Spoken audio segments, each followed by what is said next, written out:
Welcome, everybody, to another Lakers Outsiders podcast, the last of the first half of the season. The Lakers tonight fought hard, really controlled a lot of the game against the Timberwolves before eventually kind of running out of gas in the fourth quarter, falling, dropped their third straight heading into the All-Star break.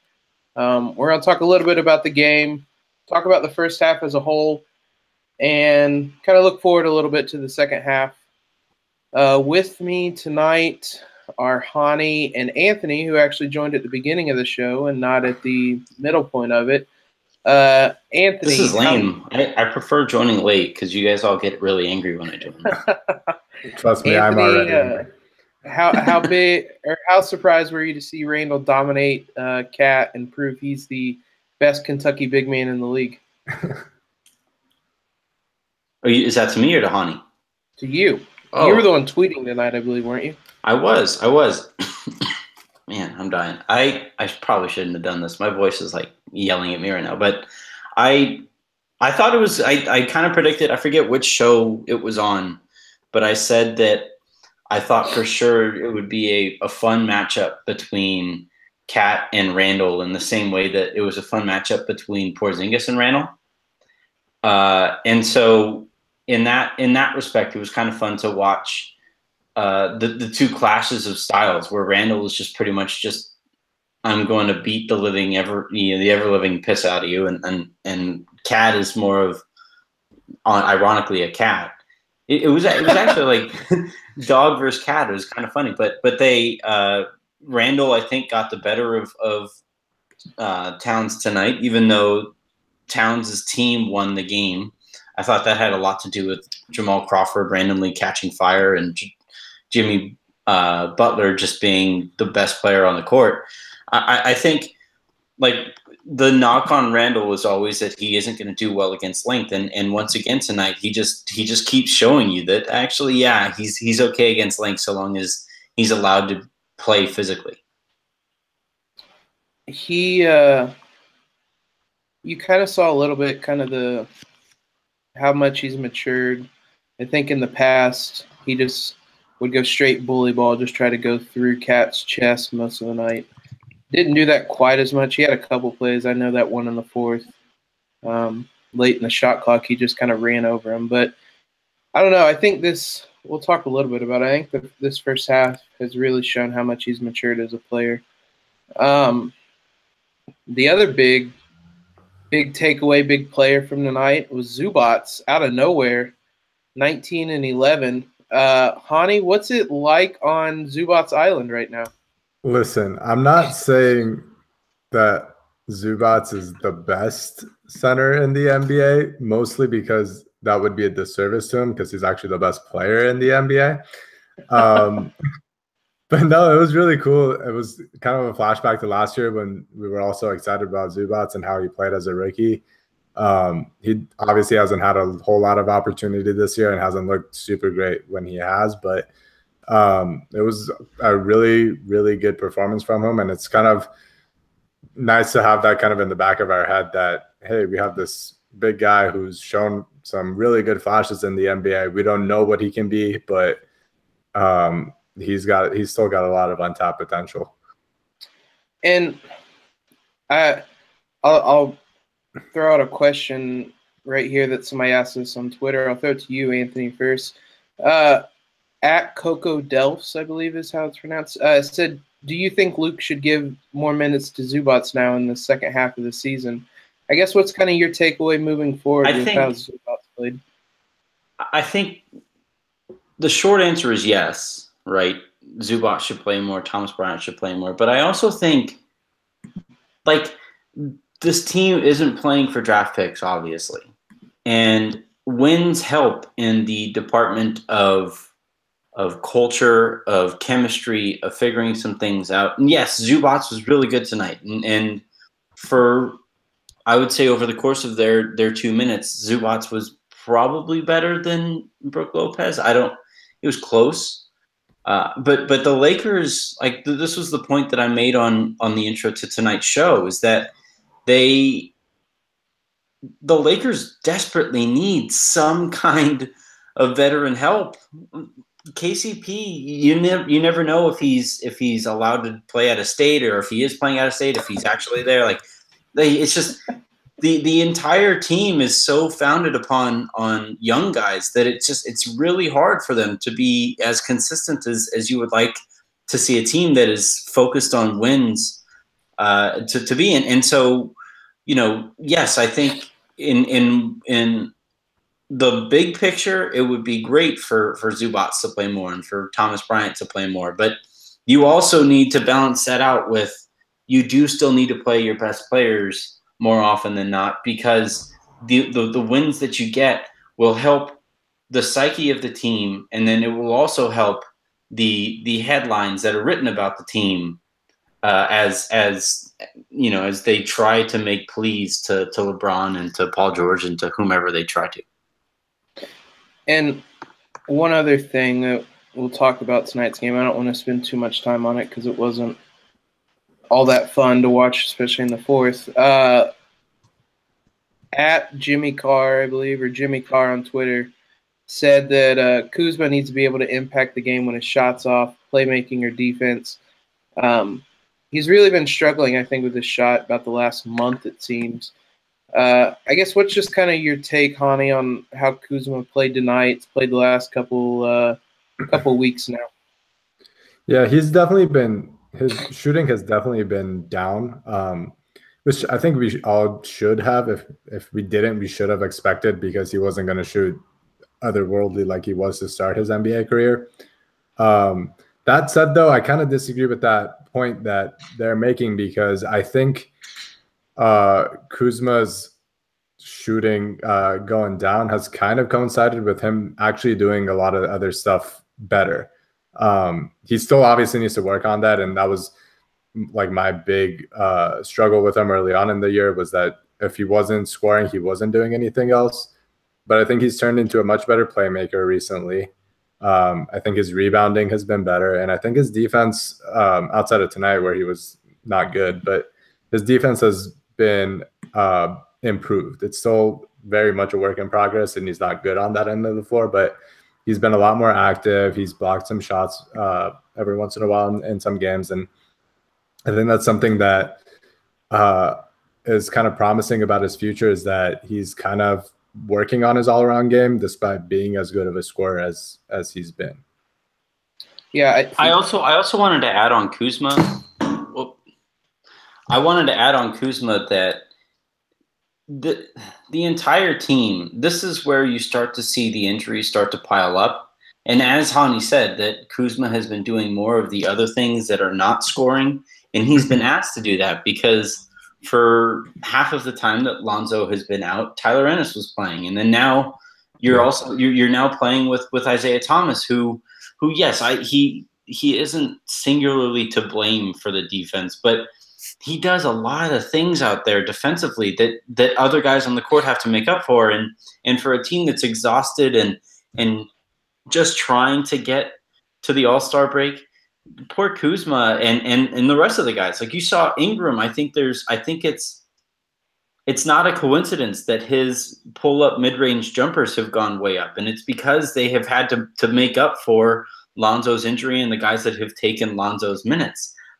Josh Hart's shot has kind of fallen off of a cliff the last game, especially last night or tonight, depending on whenever everybody is listening to this. That has, I think, a lot to do with just tired legs and the entire Lakers roster. I'm sure that they're thrilled to head into a week off, basically, because it's been a rough going. I know it's kind of cliche, but I don't think this break could have come at a better time for the Lakers. Nope, absolutely. Because they really kind of limped into the All-Star break. I think Pete Zaya's Laker film room said it best, that this was like the week right before spring break where you can't really focus on anything, and because you're just thinking about what you're going to do on spring break. That's kind of what these last 3 games have looked like. The Lakers, you can see the All-Star break, you can see a week and a half off, and you're just kind of trying to get to that point and to just get to that break and regroup. And I think that's really what they really needed this break to get healthy, to get rest, really all the above. Enough about that game. We're going to talk about positive things. Look back on a first half that I think was a pretty fun one. Maybe even probably exceeded expectations a little bit. We're basically going to hand out some awards, basically, first half awards. We're going to start off MVP. Hani, who would you say was the first half MVP of the season? So there's a few players that are probably deserving, but for me, almost without question, it's got to be Julius Randle. And there's a variety of different reasons, but I think he's been their most consistent player outside of like that first week where he was super pissed off about not starting. Since then, he's been really good. He's been super efficient offensively, which is something that was obviously a struggle his first couple of years in the NBA. He's been a lot more under control this year. He's finishing at the rim at like 70%, which is incredibly good, especially, again, compared to his last couple of years where he's kind of struggled because of his lack of a right hand and all that. And then defensively, it's kind of up and down with him, especially recently where he's been asked to do a lot more with Lonzo out. But he's been so much better this year and he's kind of the key to the Lakers having as good of a defense as they have.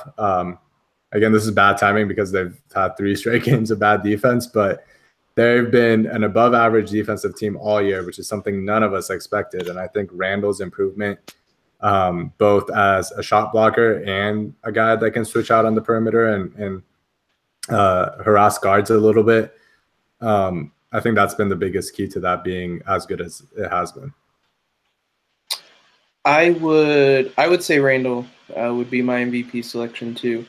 I think another kind of big thing with him has been really kind of his consistency. He's pretty much the entire season brought kind of the same level of play every night, and he's really been kind of the motor for the Lakers, especially during this stretch without Lonzo. He's kind of been the guy to keep things going. He scored in double digits every game since their loss to Memphis in mid-January. And he's been kind of the driving force for this team during really the last kind of month and a half. You can always count on him to bring the same level of play. And like you said, that wasn't even something he was necessarily doing at the beginning of the year. It definitely wasn't something he did last year. Which I think shows how much he's grown as a player, and really kind of played his way into being a piece of the future, I think. Anthony, who would you have as your MVP? I have co-MVPs. It's Jordan Clarkson and Larry Nance Jr. because we've seen what the team looks like without them. Well, somebody said the Lakers. One of the questions we had was that did the Lakers trade their best offensive and defensive player at the trade deadline? Wow. What's funny is, so like I was watching that Timberwolves game, and the Lakers just couldn't get anything to the second level of the defense. And I was watching like, man, they could really use somebody who just break down anybody off the dribble. And then I tweeted that out, and the first response was, well, they had Clarkson. I was like, fuck. But my next choice would probably be Tyler Ennis. Oh my God! I want to give a shout out. We know precious little about this Lakers team. We think we know that Lonzo Ball is going to be pretty good. We think we know that Julius Randle is good on defense, though for some reason a lot of people think it's still fool's gold. We think we know. Well, we definitely know that Brandon Ingram has made legitimate progress, but we don't necessarily know where he's going. We know with 100% certainty that Tyler Ennis freaking sucks. So like shouts to him for helping us know something about this Lakers team for sure. Oh my! I really wanted to go this whole podcast without bringing his name up. It'd been a long time since we brought him up. You can't not talk about the best Canadian point guard in NBA history. He's like, I mean, I don't know if I've ever seen a worse NBA player. I was on a podcast tonight where I said I called him the worst guard in the league, and I didn't think it was a hyperbole. No, it definitely is not. It 100. So shout MVP Tyler Ennis. It's a good thing we have our draft pick. He did a great job in helping the Lakers keep their draft pick this year, and it'll be nice to see what the fruits of his labors might be this upcoming June. Legitimate. One last thing this will be the last time we mention his name the rest of this podcast. I want to know if anybody actually took me seriously there. When Lonzo comes back, do they release him, buy him out? Yeah, they should have done it already. Well, my guess was that because Lonzo was hurt, they didn't want to be that thin on point guards. But I'm just searching for excuses because they should have cut him by now. I don't think they'll cut him unless they find somebody to take that open roster spot that they've had for 2 months now, because they've had that Andrew Bogut roster spot open and they haven't signed anyone. So I don't know if go get Troy Williams, IU guy. It does seem odd, right? Like the front office, are they waiting for another Pelinka client to become available? Like is that what they're waiting for here? Like they're waiting for another Bradley to maybe get bought out. another Rich Paul guy, so they can talk more to him about LeBron. Exactly. I mean, I've been thinking about writing this, and this is a complete tangent, and I'm sorry for derailing the show, but the names that the Lakers have looked at this year have either been Pelinka clients, former Pelinka clients, or Gary Payton Jr., who is a son of a former Laker, right? So it's not, they aren't exactly mining the fields to see what they can get for value to make up on different holes of the roster. That's been kind of a disappointment from the standpoint of what a front office should be doing. It's really unlike the Lakers to go with only Lakers, only inside the franchise, basically. Only former Lakers, whatever you want to call it. It's really unlike them. Who's going to be It's like that. It's like that internet joke, right? Oh yeah, the Lakers definitely can't get nepotistic. Hold my beer. Yeah. Who's going to be the next former Laker to have his kid playing for the Lakers? LeBron. At the same time, though. I'm terrified. I had the same thought. Kobe. No, Kobe. It's going to be Kobe's daughter is going to play for the Lakers. It's going to be groundbreaking. I'm fine with it. She can't be any worse than Tyler Ennis. It's a good point. All right. I swear that's the last time we mention his name. Next award, Most Improved Player. Anthony, I'll throw it to you first because, to me, this is a runaway with one name. Wait, I just got texted. What was the question? Most improved player in the first half. Most improved player. Tyler Ennis, for sure. Why? No, it's Ingram, and it's not. Yeah. It's not close. He's not only is he the most improved Laker, but I don't know if there are very many players who have made the leap that he has from rookie season to sophomore season. Yeah. He was awful. His stats from his rookie season were not good. And that's with the bump that he had post All-Star break last year, right? And he has continued the momentum that he had at the end of last year, and he has made me look like a complete bleeping moron, which I could not be more happy about. I honestly, it's kind of frustrating because Jacob, you made the point when we were having our back and forth about whether Ramona Shelburne was basically just forwarding an email that she got from Jeannie to LeVar. But I thought it was it was too bad that the only time that Ingram has gotten national attention for how good he's been was in a point made to show how replaceable Lonzo somehow is. It's kind of a bummer. And this guy, talk about somebody who who is playing out of position right now because of injury and because of Tyler Ennis and because of Alex Caruso and because of Gary Payton II and by extension because of Magic and Rob Pelinka not understanding how a roster works and not understanding how rookies work. But he's doing all of this out of position. He has improved his shooting. Poor Danny LaRue was still out there on his island saying that Ingram's going to suck. Fucking loser. But he has been legitimately a really bright spot on this Lakers team. And for whatever reason, the Lakers are just not – they're not feeding that narrative. It's a really easy narrative to fill, and they're just like, nope, we're gonna make sure that LeVar Ball saying stupid stuff is going to drive the narrative for this entire season. Yeah. So I tweeted out a couple stats before tonight's game. Since November 15th, Ingram is averaging 16.9 points, 5.3 rebounds, 4.2 assists, shooting 47% from the field and 41% from three. And then on the year, he's averaging 16, 5, and 3 and shooting 38% from three. The list of players aged 20 or younger who have done that is Brandon Ingram. And that's it. He's been incredible this year. And it's somehow gone under the radar. I mean, I guess probably Lonzo, LeVar have probably been the reason it's overshadowed, but he's been absolutely incredible this year. And I think the biggest thing for him has been his three-point shooting. Don't you, Honey? Yeah, for sure. Him being even a league average three-point shooter, and he's been better this year, but that adds so much to his game because we know he can drive it to the rim. We know that he has improved a whole lot at finishing through contact. He gets to the free throw line, etc.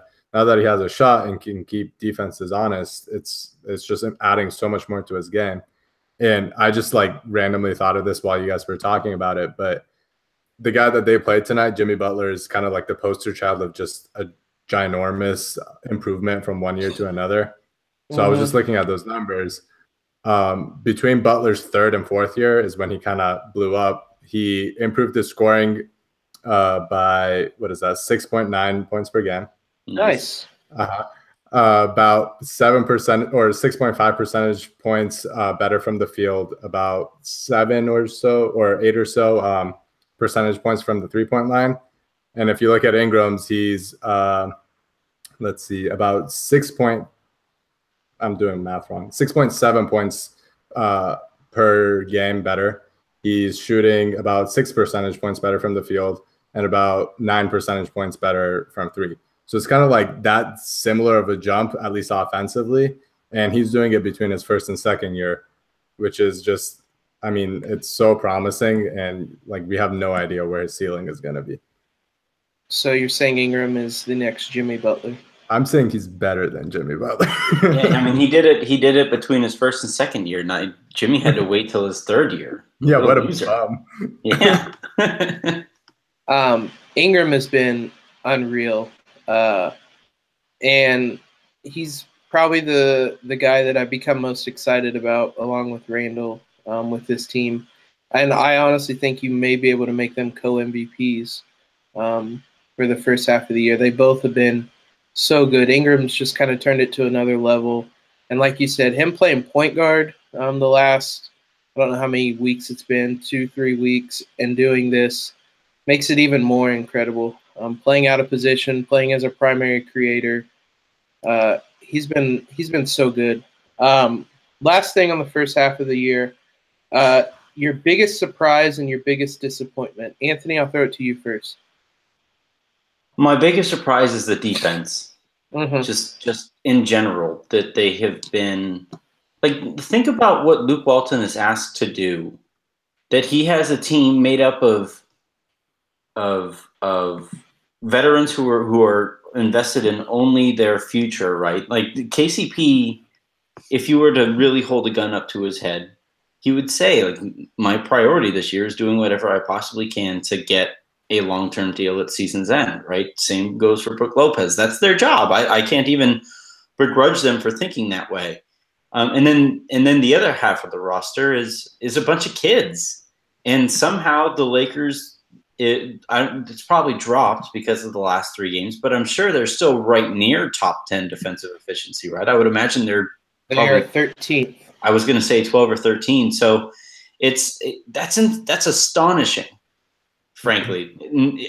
Harrison and I were hoping when we were doing our season preview, we were hoping that they'd be in like the 20s, like the mid 20s is what we were kind of hoping for. That's twice as good as what we were kind of hoping for. So the biggest surprise is their defense, and by extension, Luke Walton. It's why it was always ridiculous when LeVar was out there beating the drum that Luke somehow doesn't understand how to coach these guys. Luke's a legit coach. Luke understands how to reach these guys and get them to play hard night in, night out, and that has been really, really fun to watch because that's something you can build on even with roster turnover, and hopefully over the next few years, they have less roster turnover as they have over the last 5. And I just kind of off that. I mean, how much do you think the lack of roster turnover between last year and this year kind of played a role in that defensively? Because they were 30th last year in defense, and they've improved by 5 points, defensive rating by 5 points. I mean, Hani, do you think that a lot of that could be kind of chalked up to not having as much roster turnover as they had in the past? Yeah, I'm sure it helps that they're kind of used to playing with each other, and Luke's had a little bit more time to implement some sort of defensive scheme and get guys like Randall to work on what they need to work on to be kind of like a key cog. But I do think the roster turnover that they have had is super important to that. Like they added 2 average to above average defenders in Caldwell Pope and Brook Lopez. And I think, that goes a long way on top of Luke's coaching and the young guys getting better and actually getting them to this point. I'll throw it to you then, Hani. What has been your biggest surprise and disappointment, Tim? I don't want to say defense again, but that's probably the right answer. But I'll say the biggest surprise outside of that has probably been Josh Hart to me. I've just been really impressed with how he's played, especially this last couple of months, this last month or so, especially. I think he's shooting 47% from the field, 40% from 3, and playing some legitimate defense. And I think I said this earlier in the year, but he's basically what we all wanted and sort of expected Anthony Brown to become. Or one out for the homie. But he's legitimately a really promising 3-and-D guy that the Lakers have wanted for the past 4 or 5 years and haven't been able to find. And now that they have one, you can see how much he impacts the game as a guy who can take the other team's better perimeter option. He can get down in the post and play good defense. And then when he's on offense, he'll hit shots. He'll have his occasional dribble drive and finish at the rim. There's just a lot to love about his game, and he's positively impacting the team almost every single game. I would say I would agree about the defense. I'm not going to give that as my answer. I would say one other thing that was a bit of a surprise this year. I mean, to me, it was Jordan Clarkson. The leap he made back to look like the player he was his rookie year was really impressive. He looked more like the playmaker that we remembered. He looked more like the scorer we remembered. And really, he played his way into saving the Lakers from having to attach an asset to get rid of him. I mean, I guess they attached Larry Nance, but they got back a first-round pick. So, I mean, it was kind of an equal swap. And, I mean, he was really impressive this year. He averaged 14 points, 3 rebounds, 3 assists, but did it in 23 minutes per game, which is the lowest he'd played in his career. So he was really efficient. He shot 33% from 3, 45% from the field. And like Anthony said earlier, he was a guy that kind of anchored that second unit. Could dribble drive, break a guy down, get to the basket. He was kind of the release valve a lot with that second unit. And I kind of said a couple times that if we trade Jordan Clarkson, we better be ready because that second unit's going to take a hit. And we've kind of seen the last, I guess, 3 or 4 games. I don't know how many. I think 4 games since he's been gone. We've seen the last 4 games that that second unit has taken a bit of a hit offensively. IT is still trying to get kind of integrated. So I was really surprised, really pleased with how Clarkson played, and I hope to see him kind of keep that up in Cleveland. To me, biggest disappointment, this might be a bit of a hot take, because I know Hani and I have kind of been on different sides of this. I've been kind of disappointed with Brook Lopez, to be honest. 11.9 points. I mean, it's easy to look at the counting stats. I don't know. I guess maybe my expectations for him were too high, but coming in as a 20-point per game scorer, he hasn't really looked like that. I know that the offenses are kind of different, and he was on a bad Nets team. But, I mean, his usage percentage isn't really down all that much. And I don't know. I guess I expected more. I don't know. I mean, what have you thought of how Brook Lopez has played this year, Anthony? He's been fine. Like it's hard for me to really consider him a disappointment or even Caldwell Pope a disappointment, considering I'm just not really invested in them. Yeah. So it's like sure, I was hoping for a little bit more considering they gave up D'Angelo Russell for him. Mm-hmm. And that was the spin, right? Like if the Lakers can't have it both ways. They can't say that, hey, look at this great player that we got. This guy might be a legitimate addition to our team, and then pivot mid-season and say, actually, no, look at the flexibility that the train gave us, right? Like that probably says something about what Brook Lopez has been for the team. But the other thing too is that like he's not really put in a situation to really succeed. He's not a part of the long-term solution. Julius Randle has been better, and Julius Randle lends himself to the style of play that the Lakers need to play more to be more successful.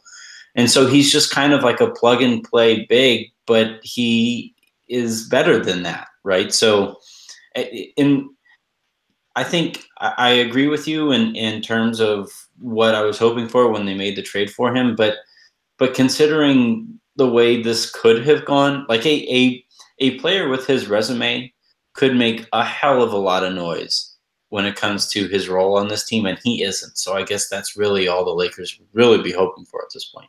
That's fair. I mean, I have no complaints about how he's handled himself off the court. If anything, that's been – I mean, he's done great. Exemplary. Yeah, I mean, he's been a great locker room guy. He absolutely could have thrown a huge fit. I think it was the Magic game where he kind of had a little bit of a – I don't even know what to call it. He was upset about his playing time, and he could have made that a big deal, and he did the exact opposite. So even if I've been kind of disappointed in his counting stats, I mean, to an extent, he's still been a great locker room guy and a good veteran for the team. So, yeah, maybe my expectations were too high because we had to give up D'Lo for him. But I don't know. I guess we'll look a little bit at the second half now. I believe there's 25 games left, something like that, right around there, the rest of the season, so not really a second half. But I'll start with you, Hani. I guess what are you most looking forward to the second half of the season? I'm looking forward to seeing Lonzo get back and hopefully stay healthy for the rest of the year, and seeing how this team that's for the most part for the past month or so has gelled really well. These last 3 games have been kind of rough, but for the most part, they've been really, really good, even without Lonzo. And I want to see how they play now that they'll have a legitimate point guard in the starting lineup instead of forcing Ingram to do it. I want to see how Ingram kind of improves as a secondary playmaker up based off of that, how Randall and Lonzo play together in the starting lineup. The Lakers kind of have pinned a lot of hope on Lonzo. Whether they get the stars that they want or not, a lot of what they want in the future kind of is on his back right now. So, I'm not expecting him to be an all-star for the next 25 games, but it would be nice to see some growth from the early part of the season and kind of have something to pin more hopes on for next year and see how he'll improve off of that. This is low-key a huge stretch of games for Lonzo. Yeah. Right. Because Because so like the knock on Russell right now is that, well, they were concerned about his knee. Well, guess what, bud? Yeah. You know, and so you have that, and then if even if you aren't comparing him to the guy he essentially supplanted, he has to be really freaking good to make it worth it to deal with the headache that his family presents. Mm-hmm. Right? He has to be and he either has to be really freaking good, or at some point he needs to sack up and tell his dad to go away.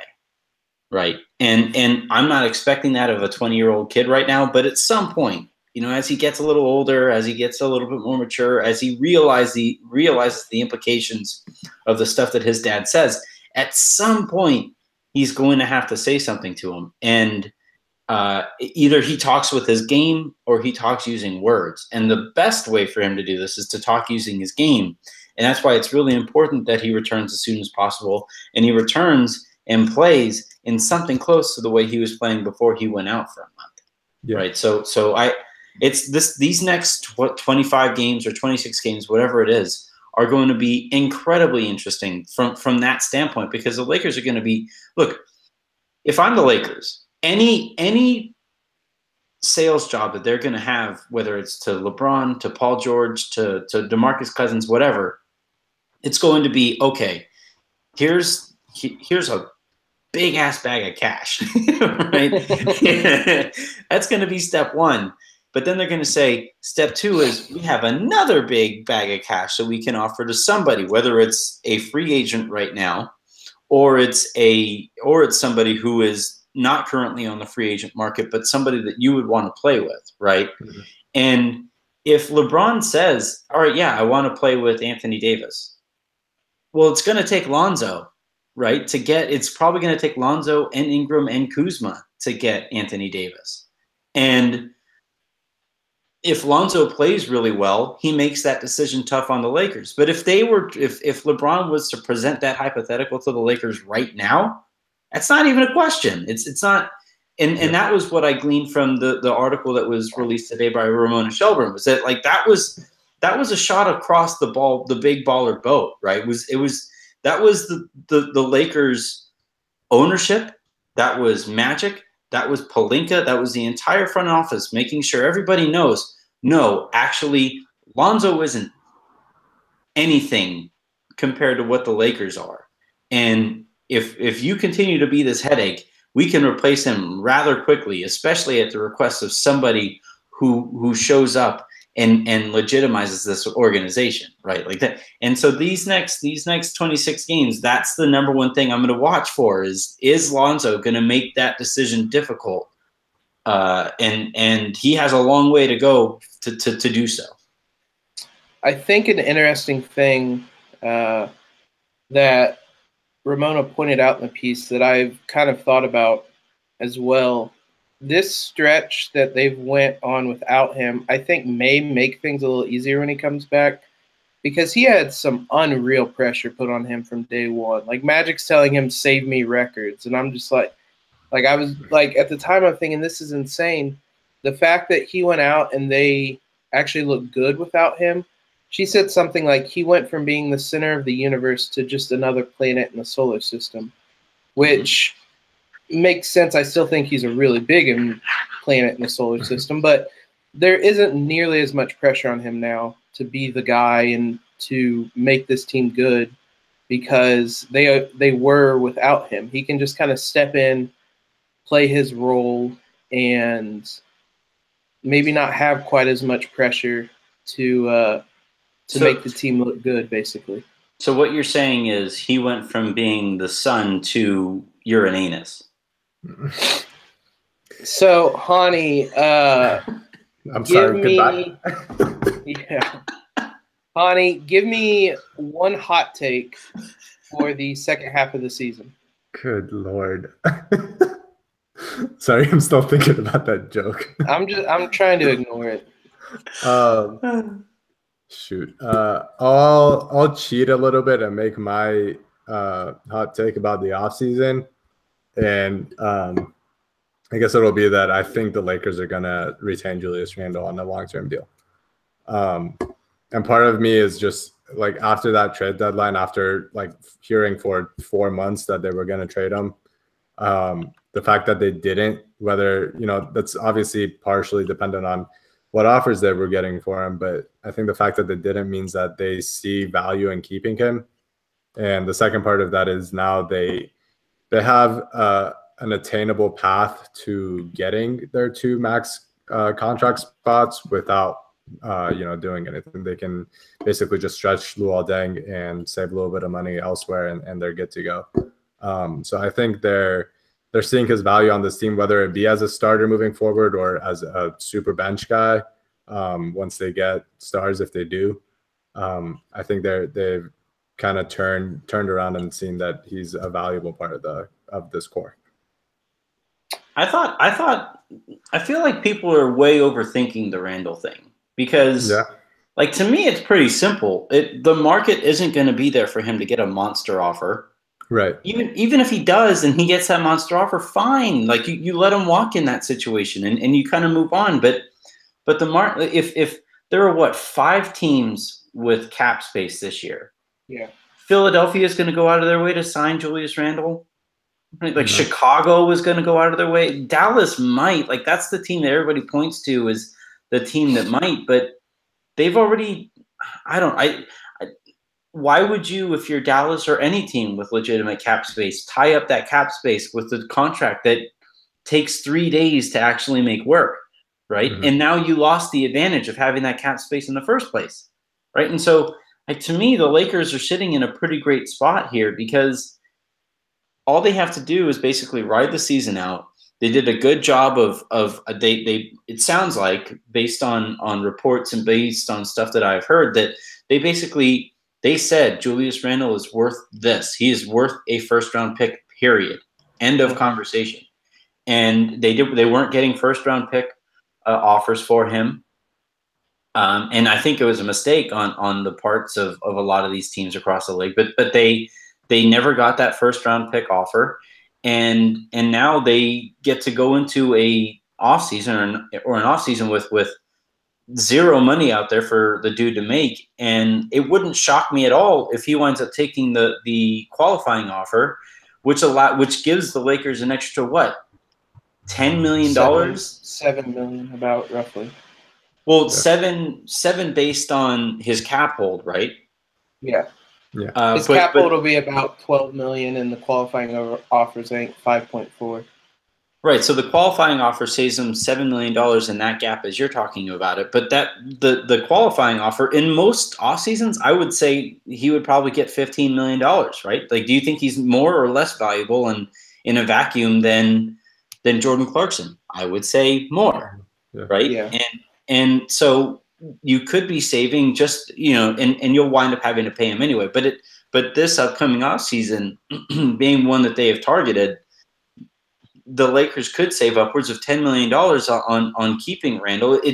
It's weird to me that people are just writing him off as this piece who isn't a part of the future. And I think it comes down to a lot of people who don't watch the Lakers. Like, we saw it with Jordan Clarkson and Larry Nance Jr. It was, wow, look at Jordan Clarkson can get to the rim. What the were you watching before? Like, wow, look at Larry Nance Jr. He can jump. Well, no shit. Like, what did you think was going to happen when they got there and they were playing alongside LeBron freaking James? Like, yes, they're actual legitimate players. And what would have happened if Julius Randle was traded to Cleveland for whatever reason is people would have said, holy crap, he's Draymond Green, but stronger. We know, man. We've been watching, and so I think that's what's going to wind up happening. Is I think the Lakers are able to sign him to a pretty team friendly deal, and they're able to move forward with a young player who is able to do things on a basketball court that not very many other basketball players are capable of doing, and it winds up being a big win for the Lakers that they kept him.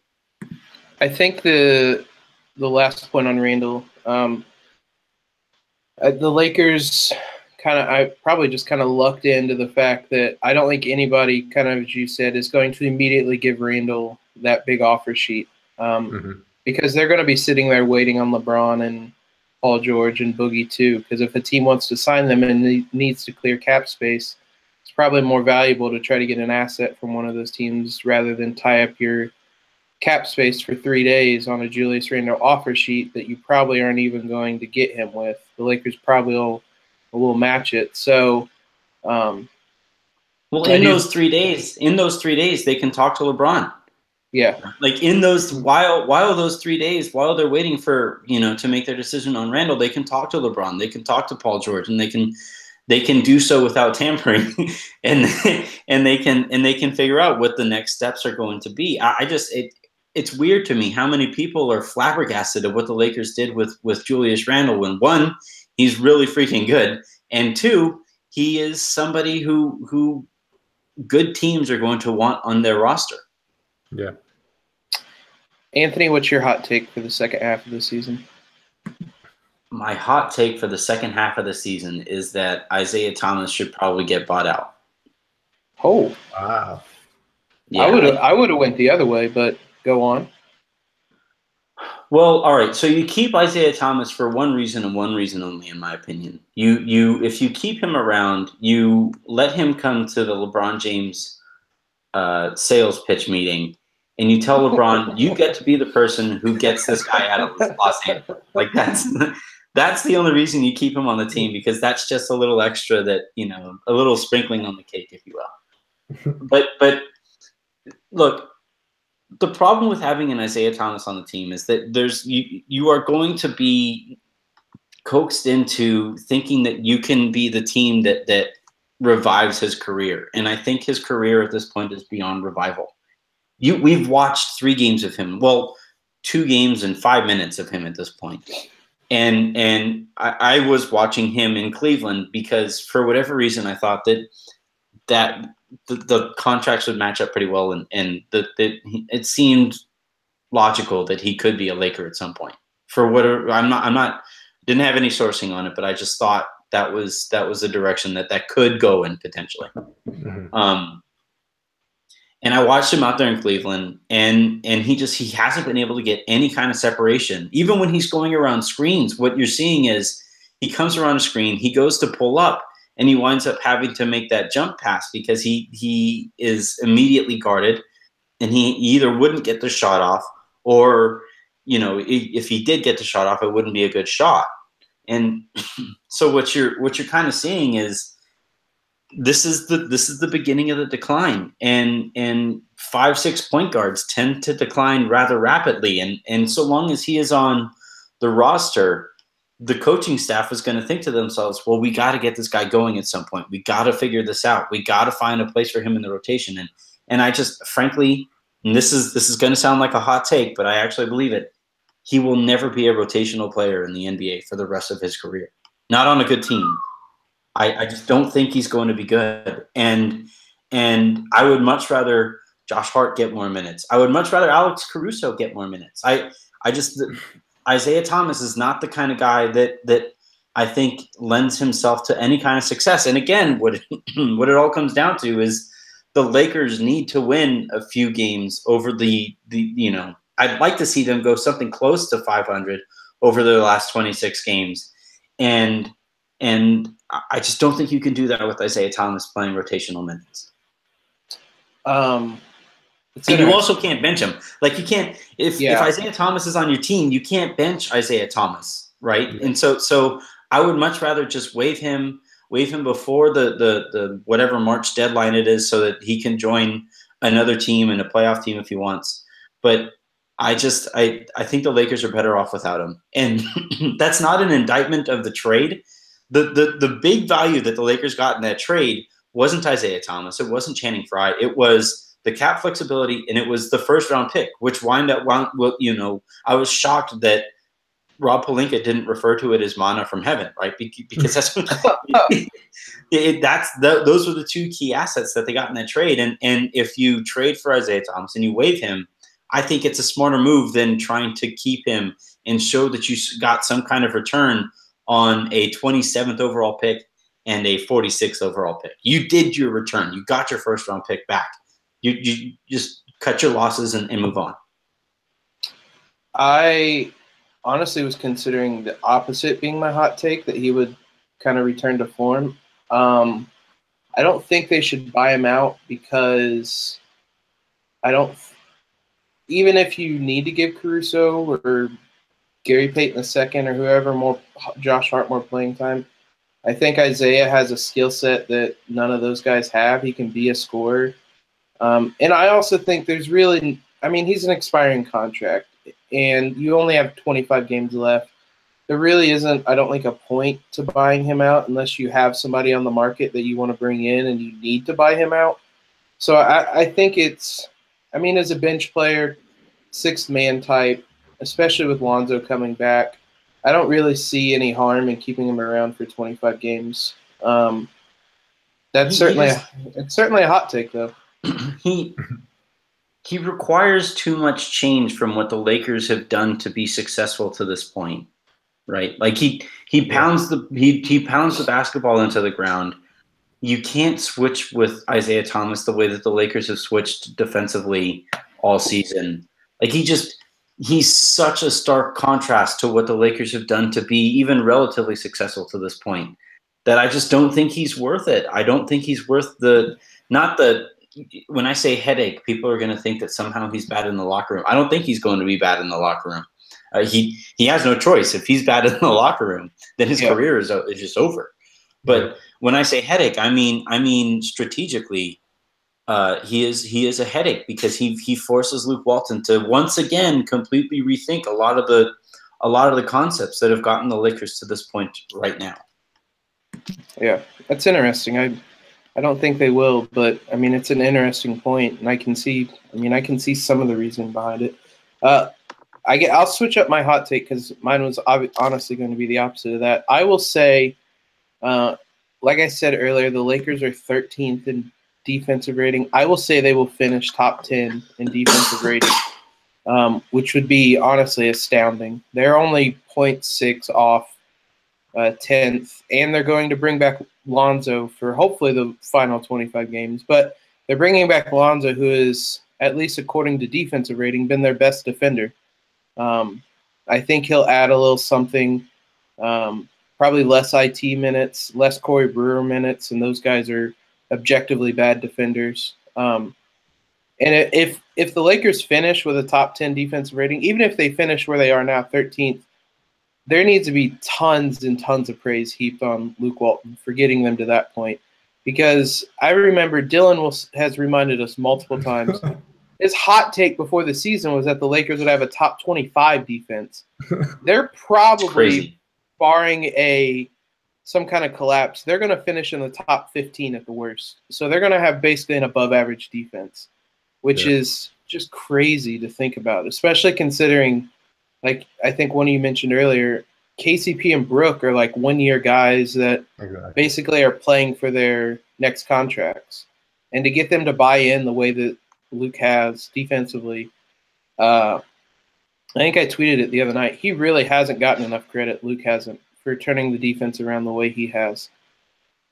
And not only KCP and Brook, who have played really well defensively, despite knowing that they're probably not going to be Lakers next year, but also guys like Randall and Clarkson, who have been on the trading block the entire year. Especially Randall, he's played his ass off defensively, even though you can tell he's been frustrated with the team and his role and whatever future he may or may not have with them. And I think Clarkson, he had his struggles, but I think he had one of his better defensive years that he's had. Just the fact that Luke has been able to get all these guys to buy into like his scheme and to execute it pretty flawlessly on most nights is really incredible. Yeah, 100%. What he's done with this defense is just, incredible.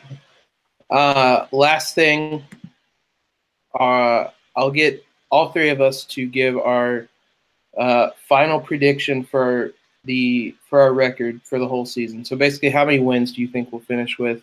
Currently, they are 23-34. They need 3 wins to match last year. They need, if they win 5 games, basically, it's their best record since 2012-2013. Hani, how many wins do you think the Lakers finish with this year? I'm going to go, I guess, sort of optimistic and go with 35. That would be basically going 500 the rest of the way, 12 and 13. I think they have pretty much equal number of home games and road games left. They've been a 500 team at home, and they've struggled on the road. But I think their rest of the February schedule is pretty easy. And we know, like late in the year, some teams are going to be resting guys, and they'll have a chance of getting a few wins in that way. And I think like before the year, my number was about 30 and 32 was the ceiling. So the fact that I think that they might surpass that by 5 games is pretty damn good. Oh, very much so. Yeah. I think they've exceeded expectations at this point. Anthony, where are you at? What's your win total projection? I put them at 32 as a shout out to the dude who is in charge of the team now. I think that's the, I think it'd be really nice of them. It's a really nice gesture of the team to say them, to give that shout out to Magic with their win total. I don't think they're going to go 500. There's just too many moving parts at this point. Yeah. Like I was legitimately concerned when Channing Frye got minutes the other night, because like not only because he isn't very good anymore, but because it tells me that Luke feels like he kind of owes like he's doing Channing Frye a favor, right? He owes Frye a favor to get him some minutes there, and it's that to the nth degree with Isaiah Thomas and with everything that is going on. I think they finished these last 26 games going slightly under 500, putting them at 32 wins to finish the season, which is still an improvement. And I thought they were going to be at about 33 when we were doing season predictions. So, they're just right about it where I thought they would be. I'd have to go back and look. I think I predicted whatever for under 30 wins. Maybe I was a little more pessimistic than most about them. I will go. Man, I do think Lonzo coming back helps him a ton. And I do think having a couple weeks to kind of integrate the new guys will help a little bit, or I guess a week and a half. I'll do this.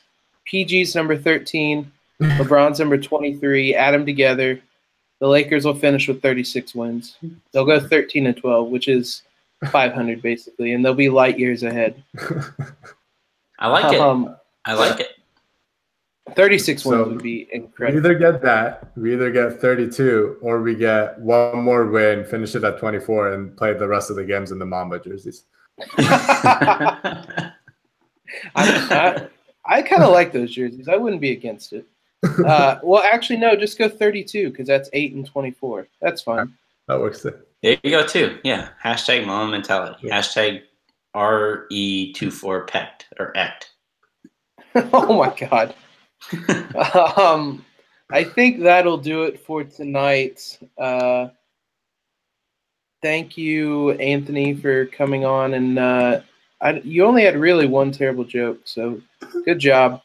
Hani, you want me to rip off a couple more? Or? No, because I can kick you now. Thank you, Hani, for coming on and helping endure Anthony with me. It's a tough time for all of us. You can find our podcast on iTunes if you aren't subscribed there already. You can follow us on Twitter if you're not already, at Lakers Outsiders. But yeah, for Anthony and Hani, this is Jacob signing off. Have a great one. Shout out Danny LaRue.